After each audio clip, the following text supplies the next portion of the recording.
yeah, so I'm gonna just go in with a quick little diagonal back right there. Boom. Nice and easy. I don't necessarily section everything off. I like to go just one section at a time. If you are relatively new to hairdressing, I definitely suggest section this side, section this side, section this side, section this side, rather than cutting this entire section and then cutting the other entire section. Hi everybody, good to see you guys. I see some familiar names. How are you guys all doing today? You doing well? You doing well? All right, I'm going to put my comb in with the fine teeth of my comb. And I'm gonna go in at the root area and I'm gonna over direct this. Now, I don't always over direct, but I do over direct when I want there to be a little bit of an added layer. So a little bit of an added round layer, because what's happening when you lift this hair and over direct it up, I'm elevating it, I'm adding tension, and I'm adding over direction. Anytime you elevate the hair, you're either adding in graduation or layering. Anytime you over direct the hair, you're putting a shape into it, right? So elevation means graduation or layering. Over direction means what shape are you putting into it. So by over directing the hair forward, I'm going to be putting in a round shape, right? And also by elevating it slightly, I'm going to be putting in a layer. Cool. So I'm elevating it straight out. What this also allows me to do is automatically cut this hair shorter, preserving this length. Because as I'm elevating it, you can see that this hair underneath is traveling further than the hair on top. Cool. So fine teeth of the comb, bringing it up. Now I left myself a small guide from the fringe section. So right where the fringe section left off here is where I'm gonna pick up here, right underneath, okay? And actually I'm gonna go even a little shorter than the fringe section, because what I like to happen is for there to be like a bit of a separation here, cool? So I'm elevating this up. I'm using this as just a visual guide. I'm not getting crazy with it. I'm just kind of visually saying, okay, cool, it's gonna start there. And I'm going to use the edge of my blade so that I get a really nice clean cut. And I'm actually going to do a very shallow layer. So what do I mean by shallow? I mean, yes, we took some hair off, right? But I really just skimmed into that hair. I didn't dig down deep. I kept it really shallow, really surfacey with the edge of my blade. Now the reason for that is that maybe she doesn't necessarily want a ton of layers like right here at her jawline. Maybe she wants them to be more down here and there's a little bit of a separation between her bangs and the layers, right? So that's the beautiful thing, is that you can always adjust while you're doing the face frame how shallow and how deep you're cutting the hair. So I want to make sure that the angle of my blade changes. If it's really shallow, I'm going to be a little flatter with my blade. The deeper I go, the more I tilt my blade, right? So then I'm going to tilt my blade down a little bit further, and almost like where you would start that first layer. In your consultation with your client, you're gonna ask them, where do you want that first major layer to start? And then that's what's gonna tell you exactly where you wanna kind of start digging a little bit deeper with your blade. So you can see that I'm always using my client as a visual guide. I'm always using them as kind of like, do I want to bring out her cheekbone, her jawline? And because we have these beautiful feathery bangs that are doing lots for her cheekbone, I really want that dig to happen right around her jawline. So everything with intention, being intentional about everything. So now I'm going to go in with a fine teeth and comb. I see all of you guys. You're welcome to ask questions. And I'm going to pull that straight towards me with my fingertips up. Lots of tension on that hair. I'm always, if I drop the hair and I collect it back up, I'm going to go further up than where I left off. Starting my motor, meaning like starting that little like motion with my razor. And then as I get closer to the hair just starts to fall away. Now I actually am pulling away with my hand that's adding tension, and I'm dragging it down further and further and further. And what happens is, as the hair starts to fall away, once I get to that second knuckle, see there, this hair is below the second knuckle, I'm letting it go. And I'm recollecting it again, and I'm going back in again. So, hey, thanks for all the hearts. Thanks for all the love. Love you guys. Hope you're doing all really, really well. I feel like I have some very studious people in here today. It's awesome. Cool. So I'm recollecting it, regathering it. Anytime you feel like you're losing tension, recollect that hair. Because the tension is all about exactly how that line is going to come out. It really depends on your tension. Now, I'm not traveling all the way to the ends, so I'm not trying to preserve all of the lengths of the hair in this first section. I'm cutting it just slightly a little bit shorter so that it kind of has this pretty little peek out from the underneath, and then the rest of the hair goes on top. This is a very, very like basic face frame for long hair. All right, now, this is something that not a lot of people do. I would do this to the opposite side, then I would come back over here, and not a lot of people change the elevation multiple times while cutting one section. I do, because not only do I want to see this elevated, I also want to see this exactly where she wears her hair, and exactly how it looks and how these layers look when they fall. So I'm going to hold it at 0 degrees. I'm gonna stand in front of her, and I'm going to make my razor like up and down, really vertical. And so as I'm kind of traveling down, if there's any little bits, any little kind of like feathery, soft little bits that might have, not that you missed them, it's just that when you elevate the hair, it's gonna come out different than when you're holding it at 0 degrees. And I want this to look a little edgier. I want it to look a little bit more like she has layers, right? I don't want it to just look so soft, because when you elevate it and then you cut your cutting angle and then you let it go, it looks very like there's these very soft kind of pieces that in my mind, I like to see those like edged up a little bit and defined a little bit, and like I have a haircut, you know? Which is cool, because for long hair, sometimes I think it can get so soft that we rely so much on the styling, and we don't necessarily think like long hair is a total art form in itself, and learning to see with your artistic eye what you want to see and how you want this to look, and how you want it to fall, how you want it to act, how you want it to behave when she's just standing here and when her hair just air dries and kind of have that rock and roll feel, right? So now I'm gonna take my next section, just a diagonal back, bringing it forward. And now I'm gonna use my guide from the underneath. I can see my guide, but I'm only gonna take half of this section. My section before was a little bit smaller. I was able to hold the whole thing in my hand.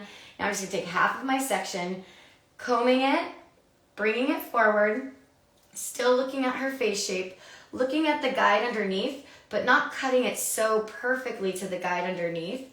I'm actually leaving it like just a slight bit longer, and digging to really bring out that kind of kickback right here.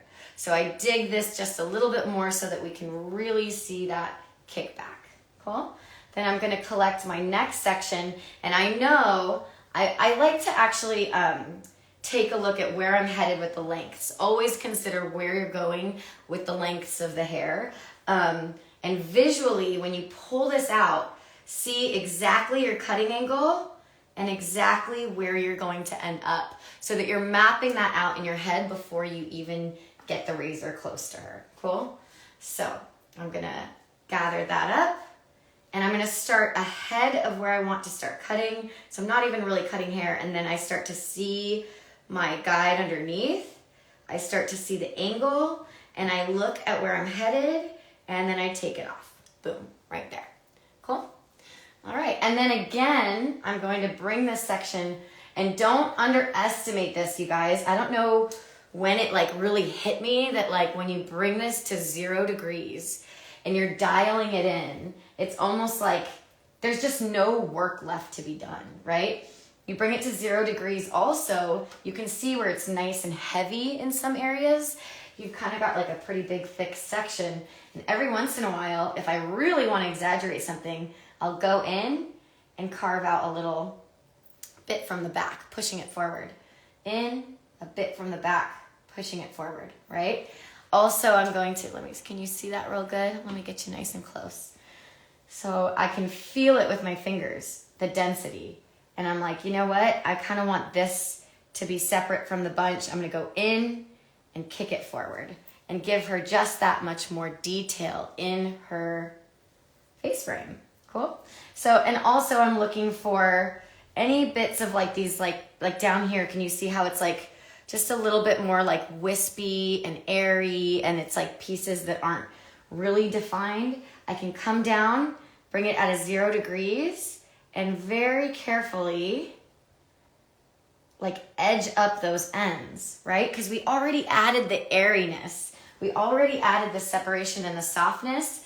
And when I say edge up, what happens is when her hair just naturally dries, it automatically kind of just like has this really cool piecey separation and kind of just all like has something that feels like a haircut. It doesn't feel like just long hair that she's been growing out. You know, it's like, oh no, she's got like style, right? She has that like built-in style, right? So she, her bangs were a balayage, so they're like a totally different color than the rest of her hair.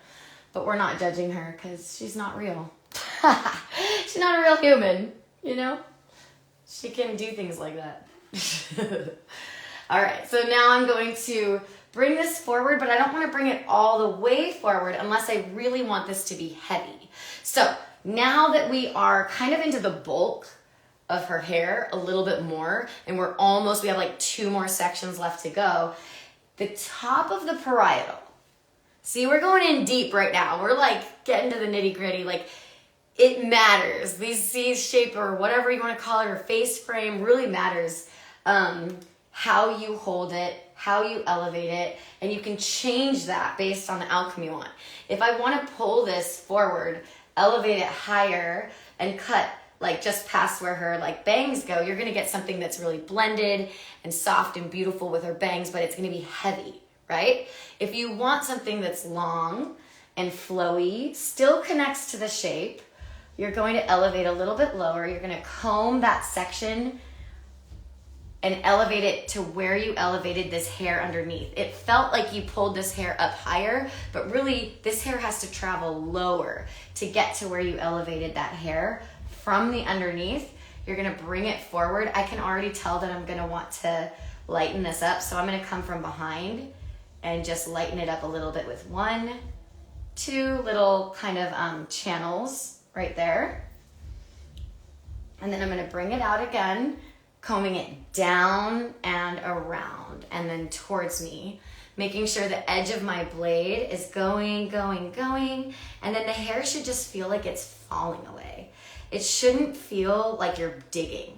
It should just feel like you're kind of going in the motion. You see where you want to go with it, and the hair is just kind of letting go, you know, because you have that perfect angle in your razor. Cool. So now I'm going to go on to the next section, and I'm going to bring that forward, gathering everything in my hand. I can clearly see like my cutting line and where I'm headed to. I can clearly see everything underneath that wants to come off. Over directing that forward and kind of elevating it to that exact spot, getting my razor going, and then kind of quickly going to those lengths right there. And again, bringing that all down. And so when you elevate this forward, the good thing to know is, look, if I elevated this up here, cut it off, look at how much shorter that would be than if I brought it down here and cut it here, right? And if you comb it back over, you're gonna be left with short hair hanging over top of your face frame, right? But because we cut it, because we elevated it in the way that we did, now we have like a true just face frame right here. And if there's any little anything, there should be almost next to nothing, because we already kind of dialed all that in, and it's pretty good to go. Now the last section, and I just wanted to come on here to do this because I also wanted to just chat with you guys really quick. we have a lot of color classes and a lot of cutting classes coming up this year. It's like you think that you've filmed so much and we have so many classes, and there's still so much left to do and so many incredible things to discover over on Renegade Royals, as well as I have a class coming up at the Wella Academy. Well, there'll be a lot of cutting, coloring, and styling, but truly I'm kind of pouring like all of my heart and soul, guys, after I did the big move from California to Pennsylvania. I'm pouring all of my effort on you guys here online. I'm still going to be doing specific clients, specific projects. I have big goals, plans, and dreams for the in-person stuff and all those kinds of things. But right now, in the current moment, online is everything. And we're coming up with some really different things around the corner. But right now, the most intensive stuff that you can take, where it's like full haircuts, start to finish, the entire look, full coloring, balayage, all the basics, all the framework, everything is all in Renegade Royals. There's a ton of classes for you guys to consume right now, just ready for you, but stay on the lookout and be in the know. But yeah, I'm just kind of going through. Now I'm combing it straight down the same way that I would have. I didn't see how I kind of elevated this one even like the lowest, right? I'm actually taking this section, elevating it kind of the lowest, and even cutting it slightly longer, just slightly longer than what my cutting line is underneath. See, ever so slightly. I'm just dialing that in. And however many times you want to pick up that section, go for it and give it another pass if you feel like it's needed. Because what happens though is now that I comb this down, if we lift this section up as if we were going to put in and place in a layer, it already has a layer. Let me show you what that looks like, okay? So you're actually putting in a layer in this area. So you want to be aware if somebody wants their hair one length and they want a face frame, you would not elevate. This is the section that you would elevate the least, this last section, and that you would, because the temptation is to elevate it the most, but you're going to get the most layering there, because with even as low as I elevated it, when I pull this section up and I show you what we've got a layer from here. So this is the shortest piece to the longest piece, right? And that's sitting, because it's above her ear, that's sitting above her ear. So that layer is already set in for the rest of her layered haircut, right? So does that make sense? Why you would elevate even a little lower as you travel further back in the head if you didn't want a lot of layers in the back and you only wanted those layers in the front. Most of the time we're putting in our face frame and then we're layering everything, and it's like, oh great, the layers are kind of already there for me because I included them into the face frame.